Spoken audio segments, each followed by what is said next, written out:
ومكملين معاكم على شبكة همسة ومجلة همسة ومهرجان همسة للآداب والفنون الدورة الرابعة. ومعانا شاعر من كبار الشعراء اللي مشاركين معانا النهارده، هو بيقول لي أنا مصري ومن إيه؟ الشاعر الكبير محمد أبو العبادي. أستاذ محمد منور مهرجان همسة. ربنا يبارك فيك يا رب، وربنا يبارك في همسة اللي بعتبره باعث القومية العربية من جديد. القومية العربية الثقافية بيبعثها مهرجان همسة النهارده. فكل سنة وانتم طيبين وكل سنة نجاح أكتر إن شاء الله. أنت ليه أصريت إنك تتواجد معانا في أول يوم في الفسحة بتاعة شارع المعز؟ هو حضرتك أنا أصلا ضيف مهرجان همسة، أنا مقيم خارج مصر، أنا مقيم في دولة قطر وجاي خصيصا عشان مهرجان همسة، فلازم أكون متواجد في كل فعالياته. فعشان كده كنت موجود معاكم من أول يوم لآخر يوم إن شاء الله. وأستاذ فتحي الحسري فاجئنا في المهرجان دوت إن في 2 فايزين من قطر، وقالوا قدام الكاميرات الثقافة تجمعنا والسياسة تفرقنا واحنا مالناش دعوة بالسياسة. بالظبط، وانا اقمت امسيات كتيرة في دولة قطر، واتعملت ليا مناقشة، حفلة لمناقشة ديوان شائة وطن في دولة قطر في نادي الجسرة بالتحديد، وكان الناقد الأردني هو اللي ناقش الديوان الأستاذ أيمن دراوشة، وكانت بتدير الندوة الشاعرة اللبنانية حنان بديع. فطبعا الثقافة تجمعنا والسياسة حتى مهما كانت، فبيجي يوم وبنرجع لحضن بعض. مفيش الحضن العربي كلنا هنعود ليه إن شاء الله، إذا كان في القريب أو في البعيد. بما إن حضرتك مقيم في قطر، الثقافة القطرية أخبارها إيه؟ الثقافة القطرية متقدمة أصلا ومتطورة، وفي ندوات أسبوعية ثقافية، وفي حراك في الشارع القطري، حراك ثقافي ومن كل الجنسيات العربية، ما بيقتصرش على الجنسية القطرية فقط، بيقتصر على كل الجنسيات العربية.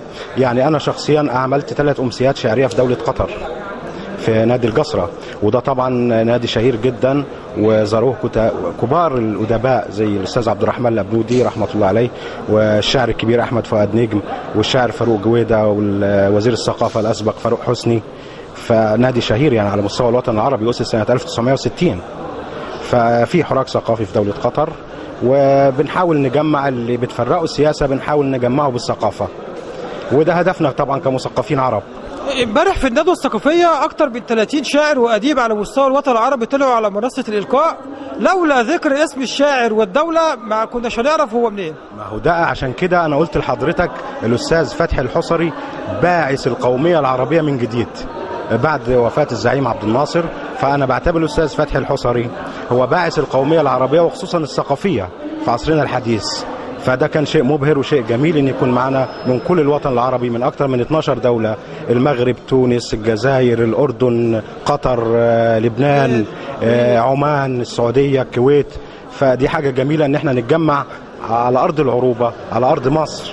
مصر مهما بعدت ومهما، فهي حضن العرب، والحضن الدافي كمان، مش حضنه بس، ده الحضن الدافي للعرب ككل.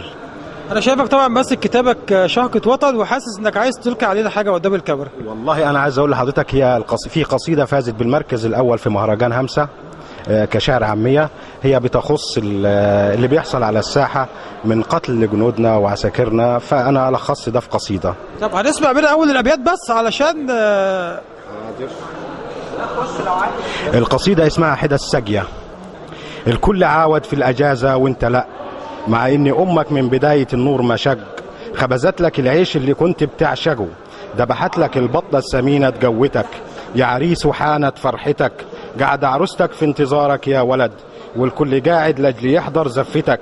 الكل عاود في الاجازة وانت لا، مع ان امك من ساعات راحت حدى السجية تشوفك على الطريق، وقف القريب جنب الصديق، وعروستك اللي ايديها في الحنة هي كمان مستنظراك، وفي قلبها الحلم البريء.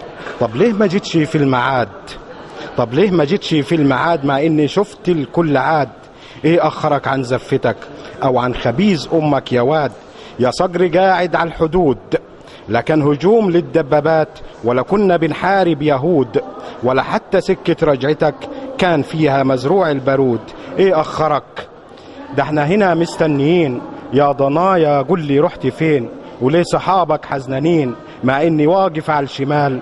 صفين ملايكة بيضحكوا والحور على الجنب اليمين، فعرفت انك جيت عشان زفت اله العالمين. بس اللي ضيع فرحتي، بس اللي ضيع فرحتي، موتك ما كانش بايد عدو، ده اخوك وغير مذهبه وارتاح في حضن المجرمين.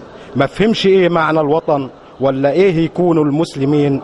انت اللي عايش هو مات ملعون في كل كتاب ودين. صدقني يا اطيب ولد، كل اللي خانك ميتين. انت اللي عايش في السماء، في الجنة طاير بجناحين، والارض دمك راح يكون كمطير حمام رفرف ما بين القبلتين. الكل عاود في الاجازة وانت لا، علشان ما فيش ابدا ملاك بيعيش في دنيا الشياطين. استاذ محمد ابو العبادي، مليون مبروك فوزك في مهرجان همسة، والف الف مبروك. ألف مبروك نجاح همسة، ألف مبروك نجاح مهرجان همسة للمرة الرابعة، وإلى مزيد من التقدم والرقي إن شاء الله بإذن الله. وشكرا لحضرتك. شكرا ألف شكر لحضرتك. شكرا ليك. شكرا.